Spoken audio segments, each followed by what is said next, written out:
ការភ្លក់រសជាតិចង្ហាន់ដែលយើងធ្វើទៅប្រគេនប្រសងមុនប្រគេននិងភ្លក់មុនប្រសងឆាន់ចឹងខ្ញុំកណាមានបាបដែរអត់ខ្ញុំកណាធ្វើចង្ហាន់ប្រគេនប្រសងតែពេលដែលខ្ញុំកណាកំពុងតែធ្វើចង្ហាន់កំពុងតែធ្វើម្ហូបហ្នឹង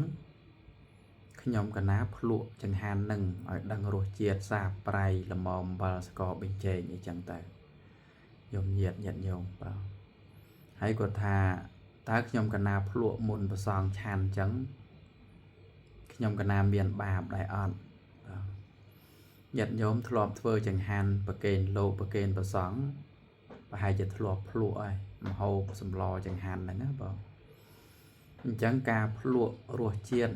ឲ្យដឹងសាបប្រៃល្មមមិនល្មមនោះ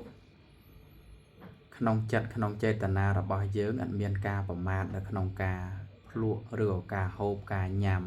មុនប្រសងមុនលោកអីនោះទេបាទអញ្ចឹងការភ្លក់របស់យើងហ្នឹងគឺអត់មានទោសអត់មានបាបអត់មានបិយអីទេបាទ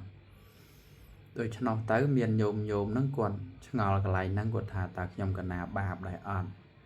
អញ្ចឹងចម្លើយឆ្លើយទៅវិញថាអត់មានទោសអត់មានបាបអីទេពីព្រោះចិត្តចេតនាដែលញោមភ្លក់ចង្ហាន់រសជាតិសម្លនោះគឺមិនមានការប្រមាថនៅក្នុងការភ្លក់ការហូបការពិសាមុនលោកមុនប្រសងអីនោះទេសូម